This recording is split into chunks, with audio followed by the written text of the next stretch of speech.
بسم الله.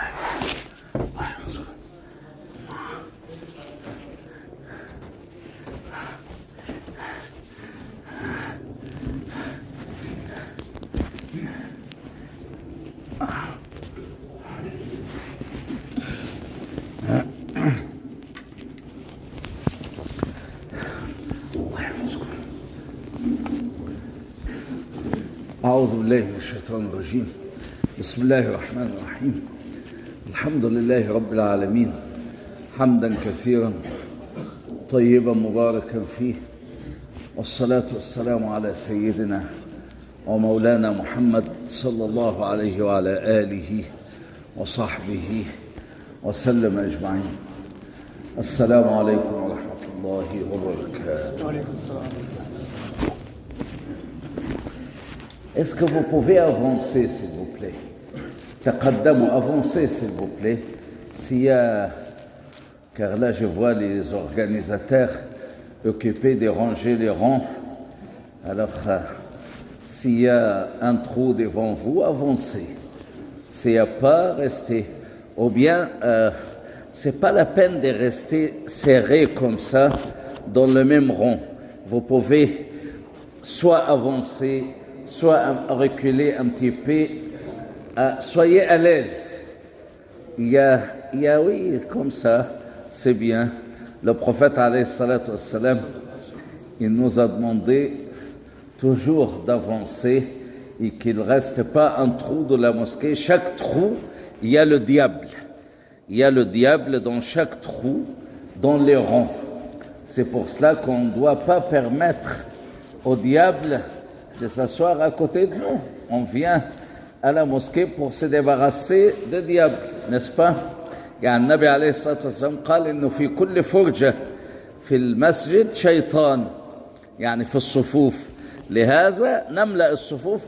لكن إذا ما كناش بنصلي، يعني مثل الآن هذا الدرس، أو يعني حتى أثناء الخطبة قبل الصلاة، فالصفوف ممكن نجلس على راحتنا، البعض يتقدم البعض يتأخر، يعني مش لازم نكون جالسين مزيرين مزنوقين يعني هكذا. ربنا إن شاء الله يتقبل منا ومنكم، إنه على ما يشاء قدير. Alors, est-ce qu'il y a des questions? هل هناك أحد عنده سؤال؟ تفضل. عليكم السلام. يقول العلم أن العبد يعمل عمل أصحاب الجنة السنين الطويلة، ثم يبقى بينه وبين الموت الشبر القليل، فيعمل عملا أهل النار فيدخل النار. إن العبد لا يعمل عملا بالضبط العكس. هذا مش كلام أهل العلم، هذا كلام سيدنا محمد نفسه. هذا كلام سيدنا محمد. في فرق بين كلام سيدنا محمد، ده مش كلام أهل العلم. هذا كلام سيدنا محمد، كلام عظيم. كلام أهل العلم، أهل العلم ساعات يقولوا حاجات صح، أكتره صح، وساعات يعني مش لازم يكون صح، لكن كلام النبي ما فيه كلام. تفضل، إيه السؤال؟ يعني الشطر الثاني الذي يعمل عمل أهل النار. أيوة، حتى ما يكون بينها وبينها إلا ذراع فيعمل بعمل أهل الجنة ويدخل الجنة. طبعا. أيوة. فأنت بتسأل على إيه بقى؟ كلام هذا معقول أو مش معقول؟ سيبا لوجيك. كلامك صح. يعني أخونا يسأل عن الحديث النبوي الذي يقول فيه النبي صلى الله عليه وسلم إن المرء لا يعمل بعمل أهل الجنة حتى ما يكون بينه وبينها إلا ذراع فيعمل بعمل أهل النار فيدخل النار. وإن المرء لا يعمل بعمل أهل النار حتى ما يكون بينه وبينها إلا ذراع فيعمل بعمل أهل الجنة فيدخل الجنة. هو عنده حق، يعني شايف هذا الكلام كلام مش معقول، مش منطقي. صحيح هو مش كلام منطقي، لكن كلام حاجة بقى بتاع ربنا سبحانه وتعالى. يعني notre frère il pose la question ce qui concerne le hadith du prophète alayhi salatu wassalam.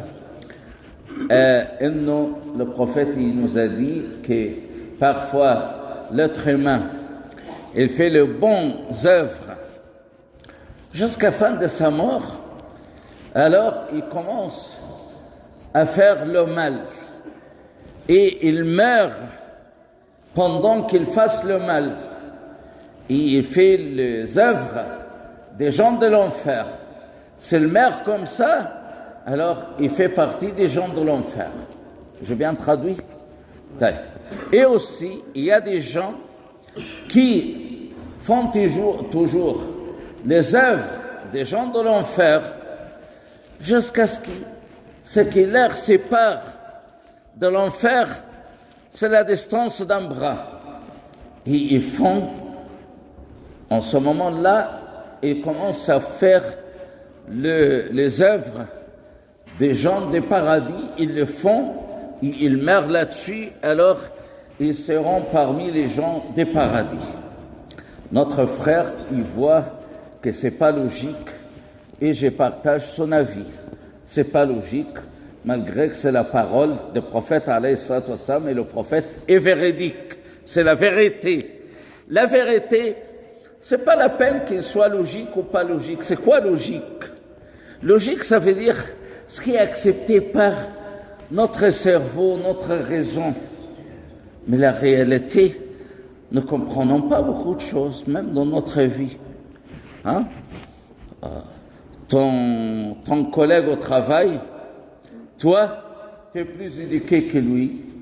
Hein? Tu travailles parfois mieux que lui, mais il gagne plus que toi. Ça arrive ou pas? Est-ce que c'est logique? Et tu parles avec ton chef, il te dit, tu n'as rien à voir là-dedans. Ai-je raison? Alors, il n'y a pas de logique, car le problème de l'être humain, il cherche toujours à accepter tout par son cerveau. Attention, le prophète, il nous a dit, alayhi salatu wassalam, que celui qui meurt pendant qu'il vole, il meurt en état, il n'est pas musulman. Il meurt comme si il est un chrétien ou un juif. Celui qui meurt pendant qu'il pratique l'adultère ou la fornication, s'il meurt là-dedans, il n'est pas musulman. Alors pourquoi il dit ça? C'est pas logique. J'ai fait le prêche de vendredi, j'ai fait l'imam, j'ai dirige des milliers de gens, et j'ai vu une très belle femme qui m'a attiré, et je couche avec elle car je ne peux pas résister, je suis un être humain faible, et je meurs. Alors je ne suis pas musulman? Oui, tu n'es pas musulman. Alors ça fait quoi?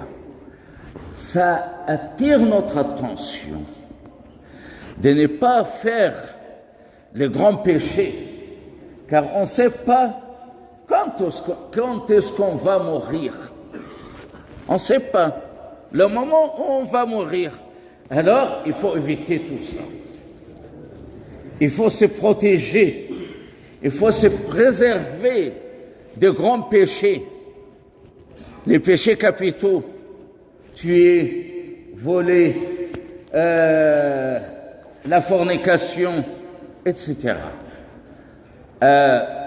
Boire de l'alcool, tout ça, si tu meurs pendant que tu bois de l'alcool, alors tout est foutu. C'est clair tout ça? Alors, ce hadith-là, qui a été cité par notre frère, il est dans la même direction.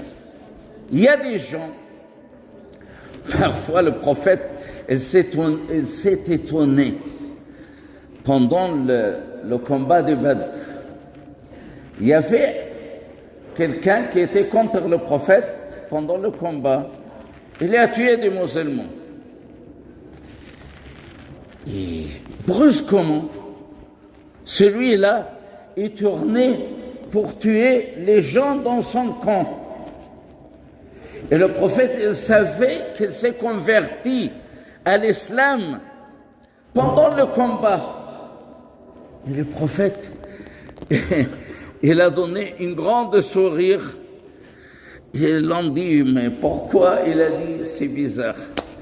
Celui-là, il a tué des croyants et le même jour, il est entré au paradis avec eux. Alors, là, ces hadiths, ils parlent de quelqu'un comme ça. Oui, il vient, il a tué des musulmans le même jour, mais il s'est converti pendant le combat. C'est bizarre ça, car là l'essentiel c'est pas ce qui est logique. L'essentiel, c'est qu'Allah il guide les gens. Il y a des gens qui cherchent toujours à être convaincus par tout petit détail comme ça. Ils ne sont pas guidés, mais il y a des gens qui sont guidés. Ça ne veut pas dire qu'on laisse tomber la raison. Non, ce n'est pas ça aussi. Mais nous les musulmans, Allah subhanahu wa ta'ala, il nous a décrit dans le Coran, il a dit قَالُوا سَمِعْنَا وَأَطَعْنَا. Oui, nous avons écouté la parole d'Allah et nous avons obéi directement. Car il y a des autres qui ont écouté, mais ils ont dit nous n'allons pas obéir à Allah. Mais ils l'ont écouté et ils se prennent comme croyants, mais c'est pas comme ça. La foi, il n'est pas comme ça. Alors, avant tout, on doit être guidé. On cherche ce qu'il dit Allah, ce qu'il dit le prophète, on suit directement. Et aussi, au début de Surat Al-Hujurat, les chambres, il y a un verset bizarre, qui n'est pas logique aussi. Allah, il dit, dans ce verset, Ya ayyuha alladhina amanu, Allahumma salli ala sayyidina Muhammad wa ala alihi wa sahbihi wa sallam. Ya ayyuha alladhina amanu, la tuqaddimu bayna yaday Allahi wa rasulih. Yani, la tuqaddimu bayna, n'avancez rien entre les mains d'Allah et son prophète. Ça veut dire quoi? Il y a des gens qui ont leur philosophie dans la vie. Ça veut dire je suis socialiste, communiste, libéral, je ne sais pas quoi. Alors je cherche toujours les versets et les hadiths qui conviennent à mes convictions. Je suis égyptien, alors je cherche les versets qui parlent de l'Égypte dans le Coran. Il y a des versets qui parlent de l'Égypte dans le Coran. Et c'est pour cela que tous les Égyptiens, quand ils parlent avec Al-Hajj Makhlouf, cet Algérien-là, il lui dit « Ah, l'Algérie, elle n'est pas dans le Coran, mais l'Égypte, elle est dans le Coran. » Mais ils ne savent pas, elle est mentionnée de quoi dans le Coran? Elle est mentionnée des mauvaises manières, d'insultes dans le Coran. Car ces gens-là, et j'ai fait partie de ces gens-là, ce sont eux qui ont suivi Pharaon. Alors Allah subhanahu wa ta'ala, il a dit quoi? Il a dit quoi? Idkhulu Misra insha'Allah aminin. Ça c'est la parole de Yaqub, de Jacob. Il a parlé à ses enfants car ils avaient peur de Joseph, ils ne savaient pas qu'il est leur frère. Mais il a dit, Allah, فَاسْتَخَفَّ قَوْمَهُ فَأَطَاعُوهُ إِنَّهُمْ كَانُوا قَوْمًا فَاسِقِينَ. Il a dit que Pharaon, alors, il a pris son peuple à la légère, comme ça. Et malgré, il a dit, je suis votre Seigneur, je suis le Créateur. Ils l'ont suivi. Alors, ils ne sont pas bien. إِنَّهُمْ كَانُوا قَوْمًا فَاسِقِينَ. Il n'a pas insulté Pharaon, mais il a insulté le peuple. Alors, ce n'est pas que les Égyptiens ils sont meilleurs que les autres. C'est n'importe quoi. Chaque famille, chaque peuple, chaque je ne sais pas quoi, chaque département, ils cherchent toujours des textes sacrés pour dire qu'ils que nous sommes mieux que les autres. Et le prophète, il n'a jamais dit ça. Il a dit qu'il n'y a pas de faveur ou de grâce de quelqu'un sur l'autre que par la piété. Hein? Ça veut dire, le blanc, il n'est pas mieux que le noir. Car je vois ce monsieur-là, il n'aime pas celui qui est juste à côté, là. Hein? Mais il n'y a pas ça. Hein? Ou bien sur un Chinois, sur un Mexicain, n'importe. Mais c'est la piété qui compte. Ça veut dire, ça prouve que l'islam, c'est vraiment une religion de civilisation. Il y a beaucoup de gens qui disent « Ah, nous sommes très civilisés », mais ils sont racistes. Est-ce qu'ils sont vraiment civilisés? Est-ce que c'est ça la civilisation? Tu dis non parce que tu es noir, toi. Allahumma salli ala sayyidina Muhammad wa ala alihi wa sahbihi wa sallam. Mais c'est ça? Non.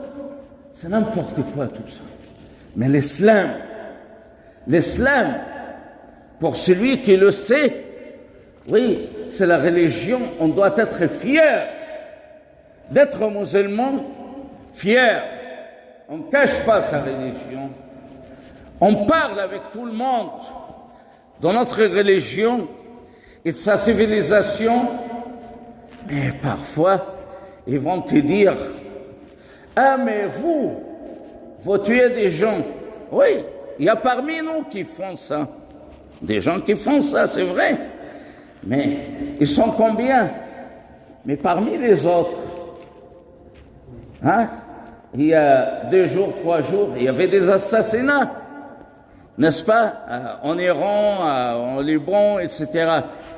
Pensez si ça vient des musulmans, celui qui a commis ça. Si celui qui a fait ça, c'était un musulman, oh là là, le média, jour et nuit, il va parler des terrorismes islamiques, hein? Des gens qui ne sont pas civilisés, des gens qui sont méchants de nature. Leur nature est comme ça. Mais Hitler, qu'est-ce qu'il a fait? Il y a 50 millions d'êtres humains qui sont tués à cause de quelqu'un qui est blond, qui a parlé de la supériorité de la race, hein, blanche. Il y a des gens qui veulent que nous retournons à ce cycle encore. Car là, dans le pays civilisé, il y a des gens qui ne sont pas civilisés comme vous. Hein. Vous n'êtes pas civilisés. Vous êtes civilisés ou pas? Vous êtes civilisés. Vous venez de quel pays? L'Algérie. Tu es civilisé car tu viens de l'Algérie? Hein? Mais non.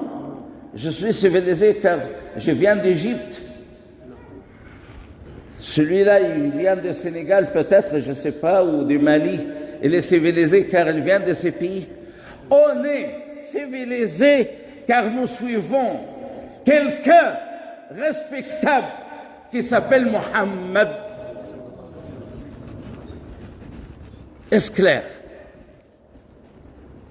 Soyez fiers d'être dans le rang de Mohammed et cherchez toujours, jour et nuit, faites toute œuvre pour que vous soyez ressuscités avec Mohammed sallallahu alayhi wa sallam.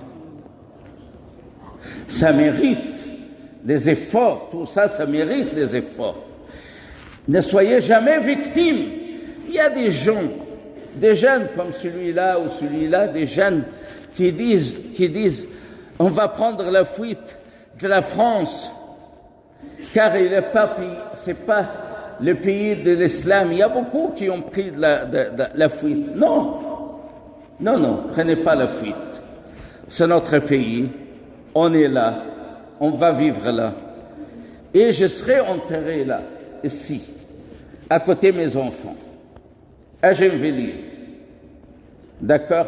J'ai dit ça car après mon décès, Inch'Allah, vous venez pour réciter le Fatiha pour moi. Même si vous êtes algérien, ça sera accepté, Inch'Allah. Allahumma salli ala sayyidina Muhammad. Alors, non, il n'y a rien qui fait peur. Il n'y a rien.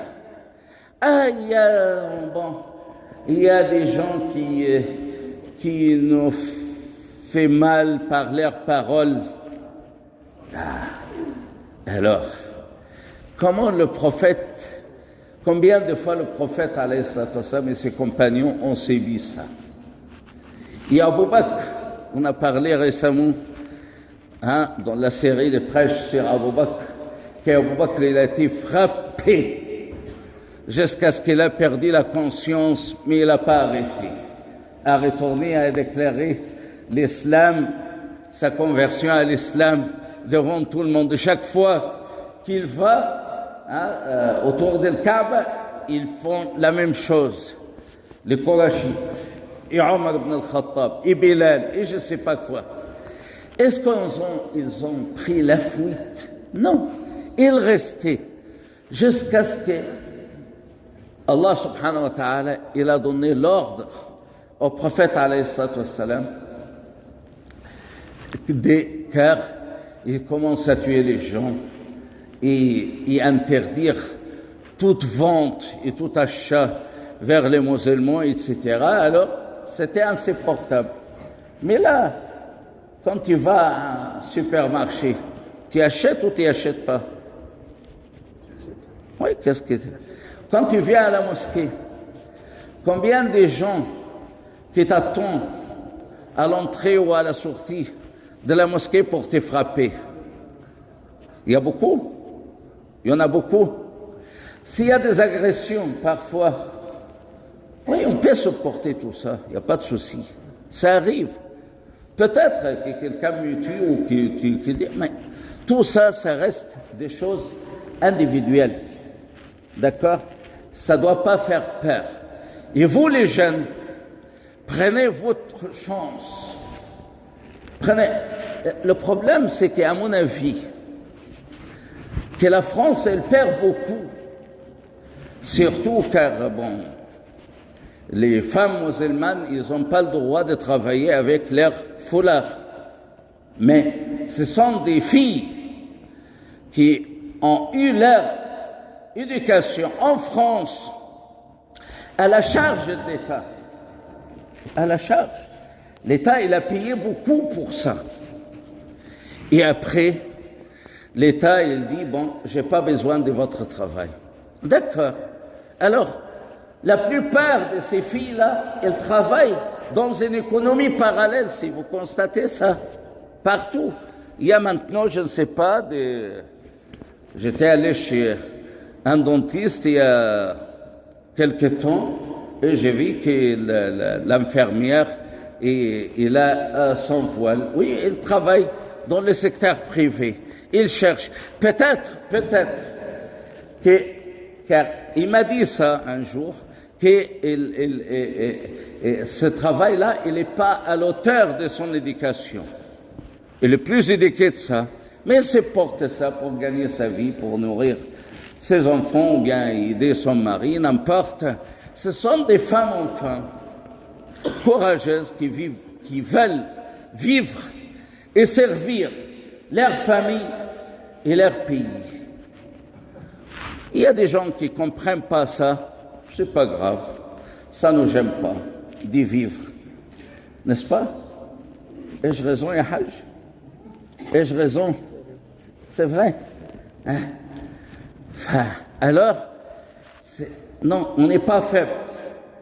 Les musulmans, il n'est pas faible. Ça ne veut pas dire, car parfois, il y a des gens qui prennent le courage, ça veut dire je peux insulter les gens ou frapper les gens. Non, on ne fait jamais ça. On ne fait jamais ça. Nous sommes les gens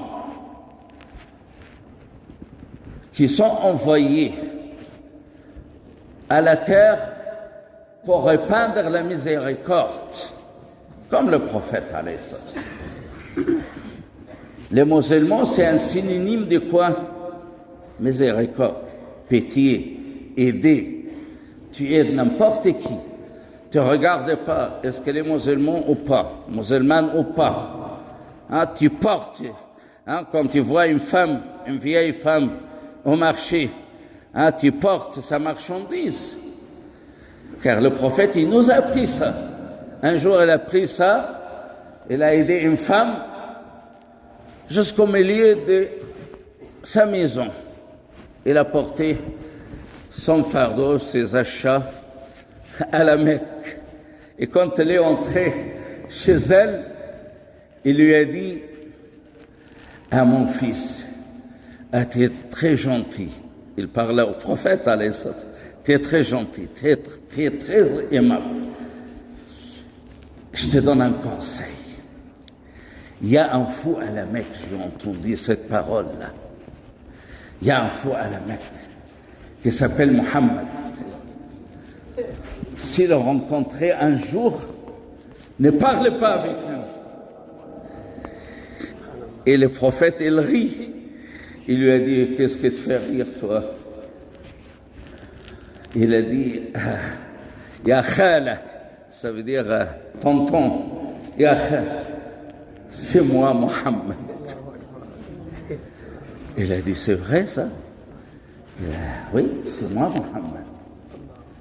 Il a dit: mais personne n'est fait comme toi, Mohammed. Tu es vraiment un messager d'Allah. Il s'est converti sur le champ. Alors, avec les bonnes œuvres, hein, on sert les gens, on sert tout le monde. On sert, ça ne veut pas dire qu'ils sont supérieurs à nous, mais notre supériorité, ça vient de quoi? De notre modestie. C'est clair ça? De notre modestie, politesse, gentillesse. S'il y a quelqu'un qui m'insulte, je ne réponds pas. J'ai parlé avec mon ami Mustafa en arrivant ici. Je lui ai dit: vous connaissez l'âne? Je suis villageois, hein, je connais l'âne et je l'ai monté beaucoup à mon enfance. Alors l'âne, j'ai dit, il y a des gens qui sont hostiles au principe de l'humanité. Je les considère comme des ânes. Et quand ils parlent, quand ils discutent, ils ont un orgueil exemplaire. Quand je vois cet orgueil, je ne discute pas avec eux. Il me dit: pourquoi? Je dis: non, mon honneur, il ne me permet pas de discuter avec un âne. Car ça, si je discute avec un âne, alors je suis un âne.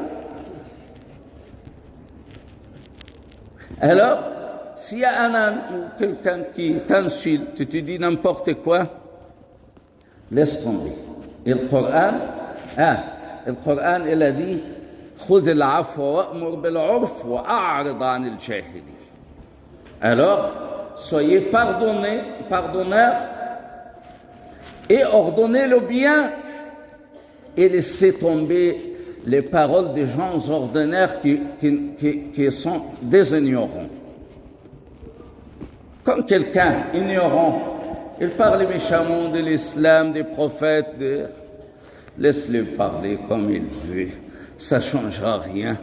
Avec ça, est-ce que l'islam, avec leurs paroles qui ne s'arrêtent pas, est-ce que l'islam, il gagne des terrains ou il perd des terrains? Votre constat, c'est quoi? Car l'islam, il est dirigé par qui? Par qui? Par Allah. C'est qui peut faire face à Allah subhanahu wa ta'ala? Personne. Laisse-les faire ce qu'ils veulent. Qu'Allah protège les musulmans et l'islam, Inch'Allah. Qu'Allah nous bénisse, nous tous, Inch'Allah. غفر الله لنا ولكم ولسائر أمة محمد صلى الله عليه وسلم وأحسن إلينا وإليكم في كل شأن إنه على ما يشاء قدير وصل اللهم على سيدنا محمد وعلى آله وصحبه وسلم. شيخ حسن كيف حالك؟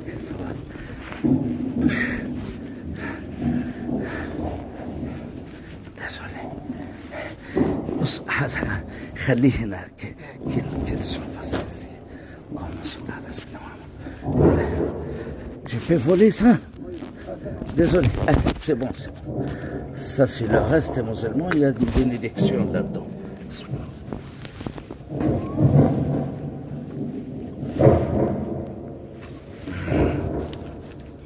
Désolé, Hajj.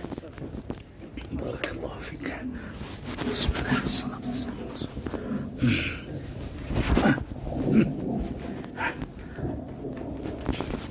السلام عليكم ورحمة الله وبركاته.